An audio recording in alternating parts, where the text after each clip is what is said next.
Welcome guys, that's Michael from the Boardgames Chronicle blog. It's only 2 days to Christmas and you still don't have a present for yourself, for your buddies, for your family, and you would like to give them some kind of a board game, preferably a war game. What do you do when you have only a few days left? You look for the digital implementations of your beloved titles. And in this video, I would like to give you some inspiration and some ideas what you can do at this last moment just before the holiday season. So enjoy this short video where I will guide you through one of the solitary games, Pavlov House, one of the best Cold War games, Twilight Struggle, and a very interesting asymmetric implementation of root. Enjoy! Okay, let me start with the Pavlov's House. Quick facts about the board game and about history in this game. So in Pavlov's House we take control of the brave defenders of a Soviet strong point in Stalingrad. They hold against constant German attacks for almost 2 months. We also control the key leaders through the Soviet 62nd Army. They will be assisting and helping the defenders. The goal is to last through all the German attack waves, inflicting in the process as many casualties as possible. We will have, and I will show you in a moment, a couple of perspectives in this game: strategic, tactical and operational. And we will go through all of them to present to you how it goes. What I would like to also draw your attention to, this is the PC version of Pavlov's House. There is also an iOS, iPad version. I would like to draw your attention to the instructions which guide you through the whole game. I know that some of the guys prefer to read the instructions and rulebooks, some of you prefer to actually do the tutorial. It will also be possible. What's very important is the background. All Valiant defense series from David Thompson comes with companion books, and here we have some part of this which tells about the Battle of Stalingrad, about the armies, about the house itself. We have some really nice pictures and information, and also can immerse ourselves more into the game thanks to this. There are settings. You can get the achievements, of course. Now all digital games get the achievements. You have your best scores on various difficulty settings. We'll tell about it in a moment, and some additional stuff here. Yep, so we probably should go now to the game part. First of all, as I told you, we have tutorial which basically guides you through the game basics. Then we have 4 difficulty levels. In the let's say non-digital, so the analog version of the game, the box game, you have standard, veteran and elite difficulty levels. This standard level introduces operational support cards, allowing you to do some additional stuff. Veteran adds the tactics cards. Elite increases the number of tactics to 2 by veteran. The basic, yep, this is also in the boxed version of the game. There are no special rules there. It's a pure game. And also you can, of course, play the tutorial. I think it would be good, guys, to show you the game and how it plays and how was it implemented. For those of you who already know Pavlov's House, it would be a really nice surprise how the game is done. For those who doesn't know it, I hope that I will manage to catch you with this game. Let's start with the basic. So we have turns, we have pretty nice user interface. We have, as I told you, the strategic map, the tactical map and the operational map. We see our current score, we see whose phase it is, we see how many cards are left in the deck, so how long we need to survive, how many people we have in the Pavlov's House. They are here in reserve, those 4 guys. We need to remember about the number of people in the house, because that drives actually the cost of feeding them. We will be playing through a deck of cards. First of all, the strategic cards, where we will play a couple of cards, Soviet cards, and the German cards. I will do it in a moment.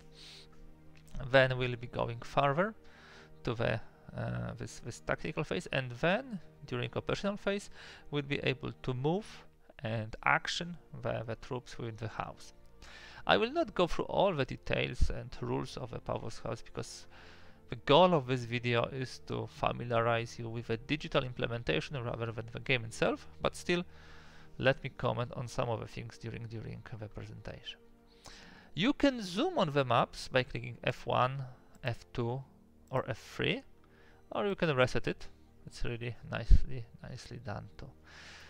So let us have a look at the game now from the gameplay implementation.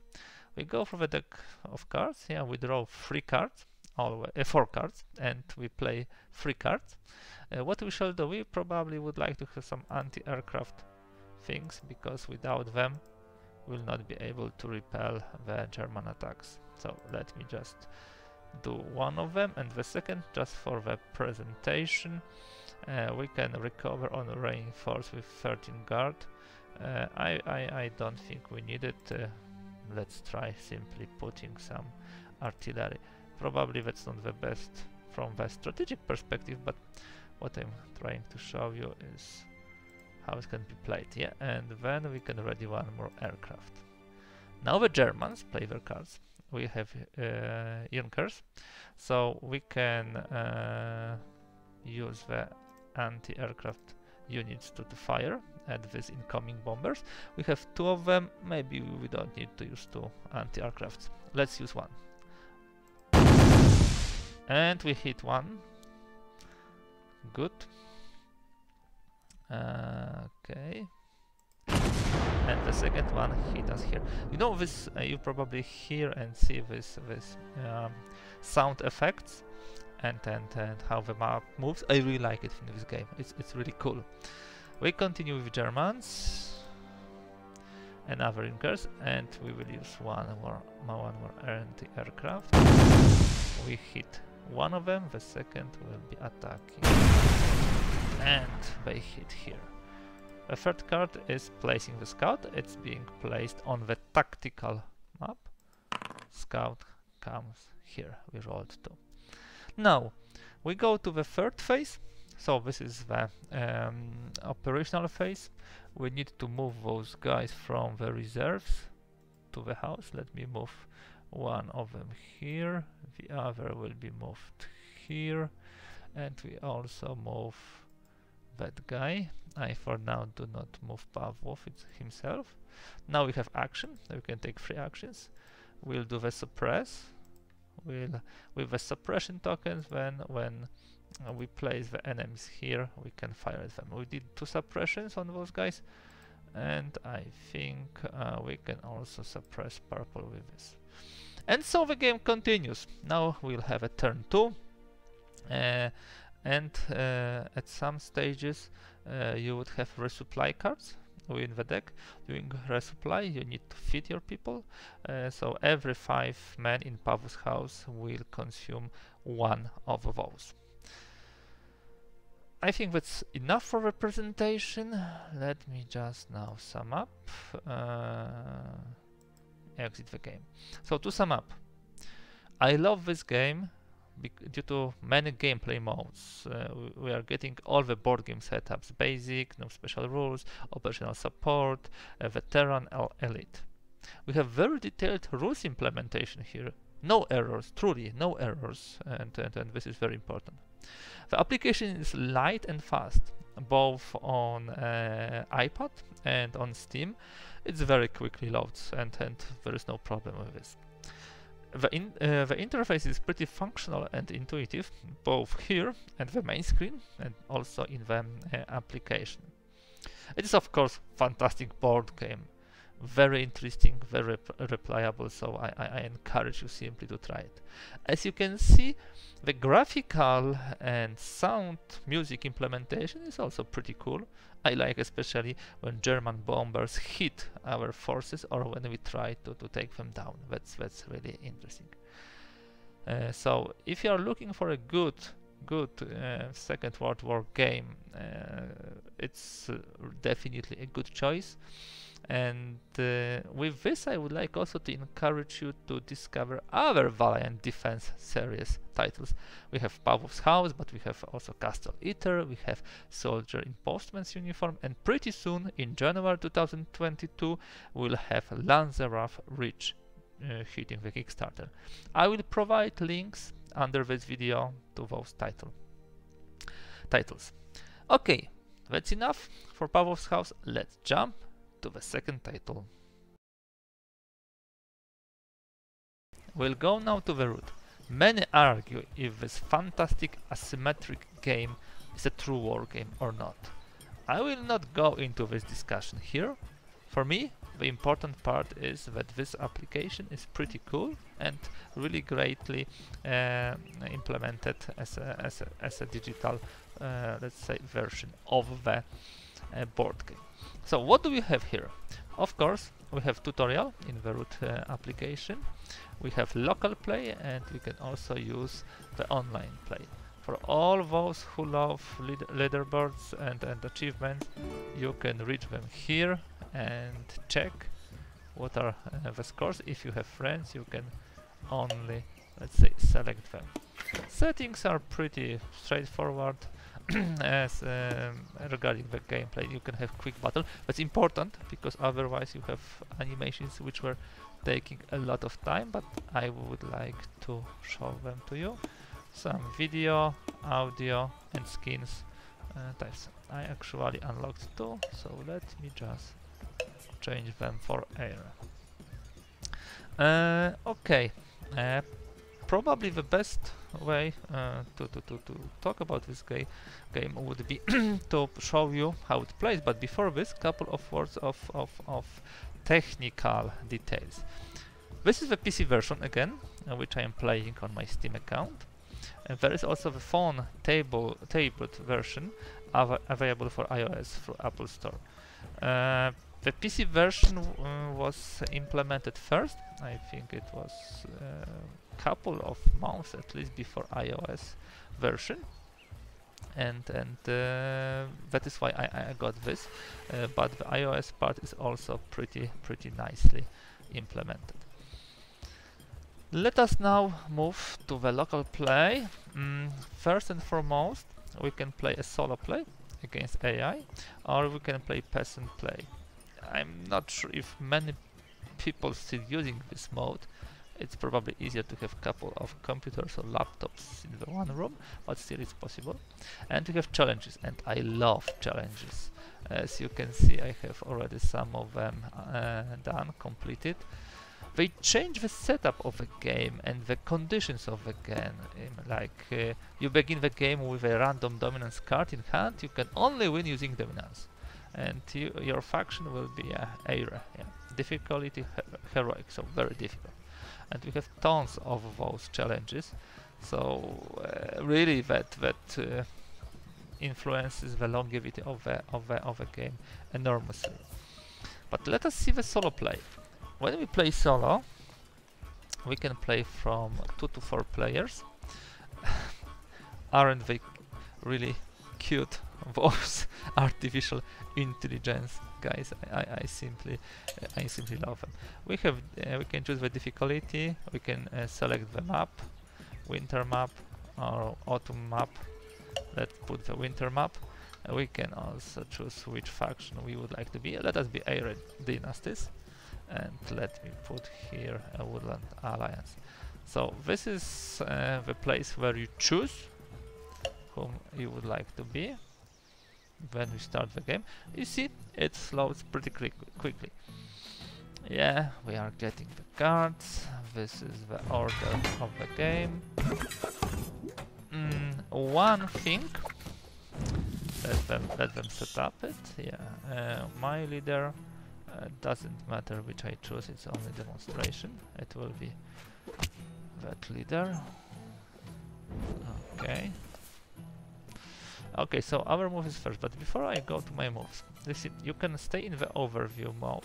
So this is a mode similar to what you have in the board game, or you can zoom in and really look at those beautiful buildings and animals. Of course, that way you are losing some of the overview and information, so I usually play in this overview mode where you have clearly written how many units, what kind of buildings you have and where.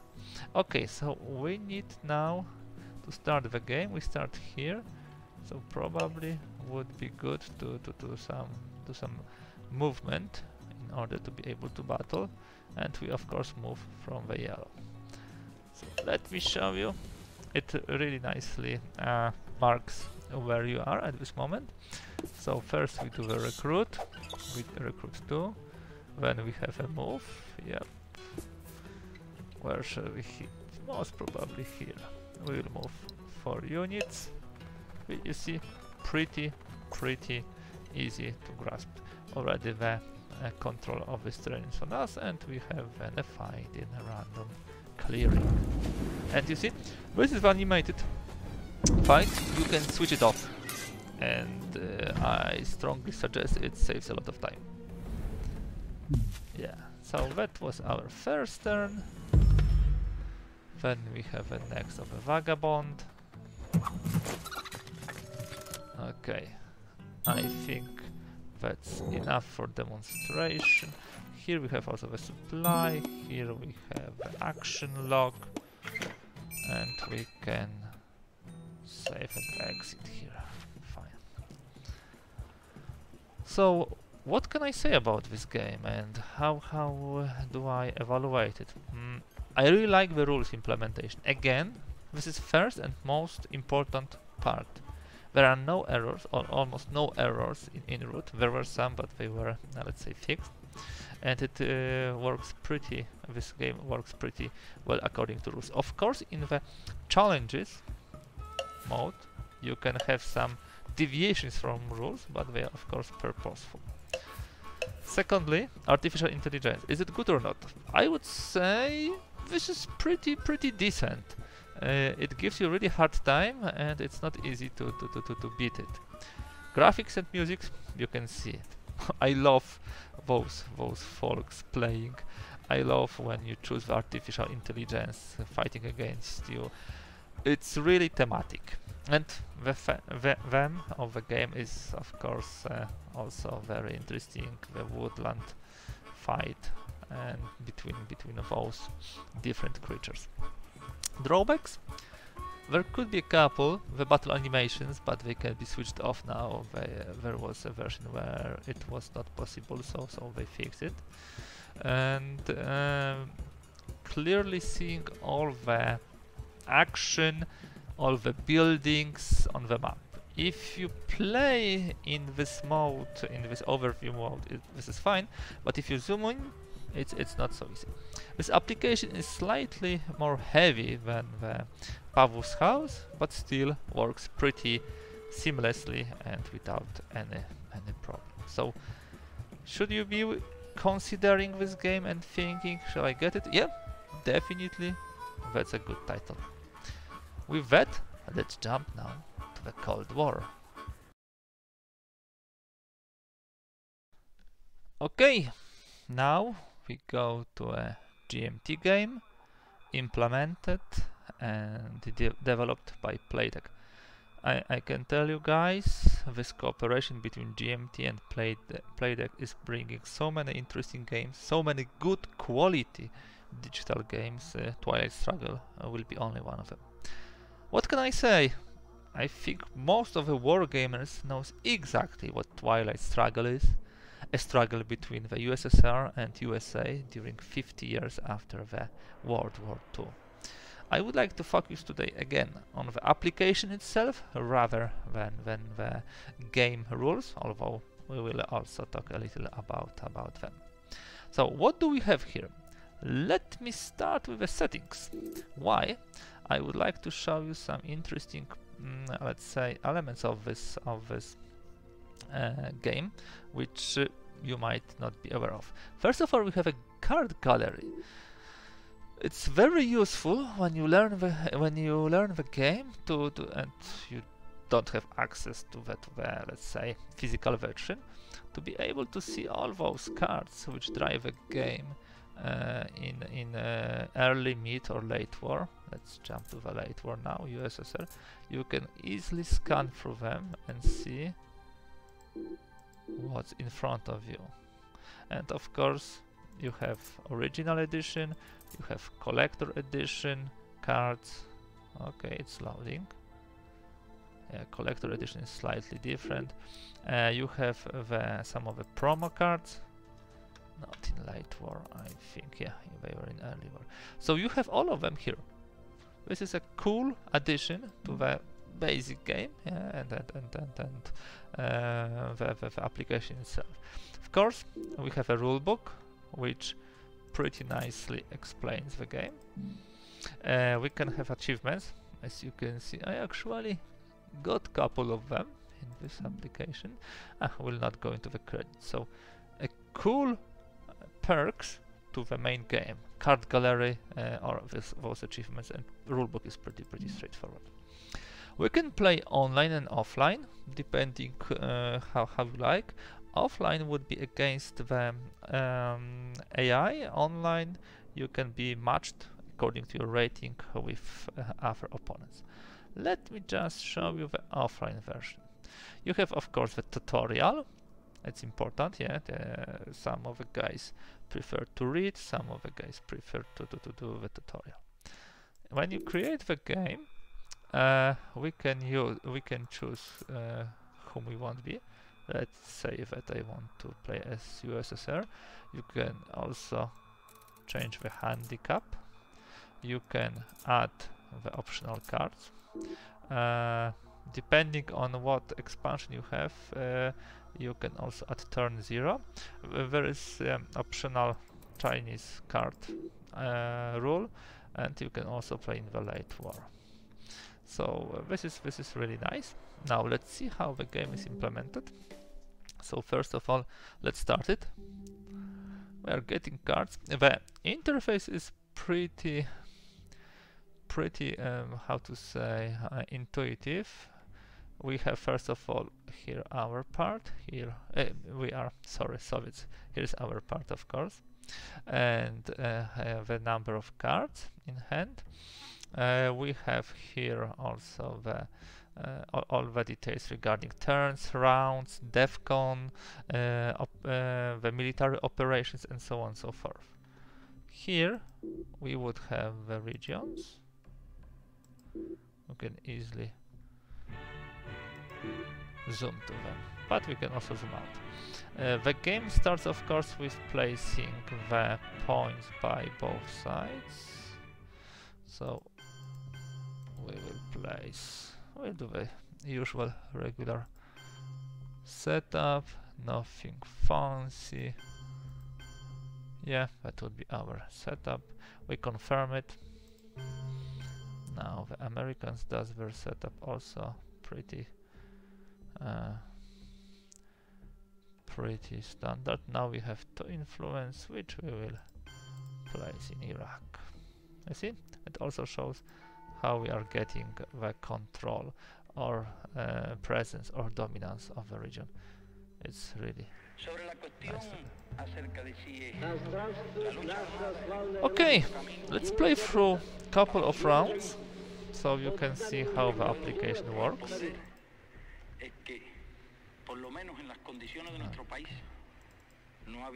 Sorry, let's continue. Forgot to click. In the headline phase, both sides play the card simultaneously. Do we have something interesting for us? Nothing very sexy. And importantly, we have defectors, so we know that nobody will stop our event. Let's do the Suez Canal. Okay, Marshall Plan allows play of NATO, and we have a lot of influence, of American influence in the Europe. In our case, we will be removing total of 4 US influence from France, United Kingdom, and Israel. Now, yes. Okay, Marshall Plan, here it comes. And now we can remove from UK, Israel, and the third one was France. I think it's really prudent to get rid of presence in the Middle East. It kills the possibility to do a spread. And now regarding the UK, that's also good. Okay, so you see how it plays, pretty intuitive as far as the interface is concerned. As far as the situation, you see DEFCON is 5, all the stuff works as usually. Let me now go here, and I would like to do a short summary. So again, summary of this game, kind of a review of it. First and foremost, and I will repeat it myself, rules implementation, perfect, good, without errors. I've seen so many board game digital implementation with some terrible rules that I need to underline. This is really good game from that perspective. AI can be pretty demanding. It's not so easy to win, and evidently the algorithm behind it were nicely written.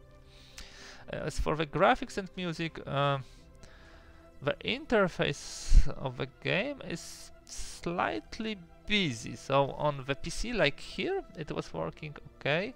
On let's say iPhones and iPads, it might not be so straightforward. It's a busy interface. Other than that, graphics are pretty cool, mechanics are pretty cool. I like also those additions which I'm showing to you, so possibility to read through all the cards. Achievements, standard Steam thing, rulebook, yeah, also nice. Ability to play online and also be matched with other players.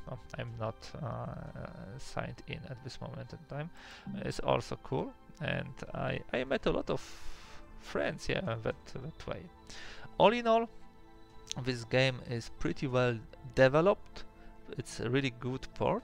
It's fantastic board game in itself, but you always have some doubt how they will do it. They did it fantastically. And with GMT Play the cooperation, I hope it will bring us more and more such great products. Time for summary.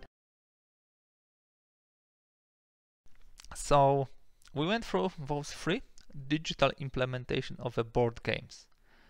I think if you're still looking for some kind of a board game, war game present, that would be a perfect way to be on time.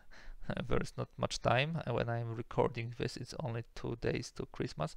When you will be watching it, it might be already, I don't know, 1 day, or maybe it's Christmas, or maybe it's day past Christmas. Those 3 titles, I will repeat, are not only beautiful applications with great music, graphics, very interesting modes, but very good implementation from the rules perspective.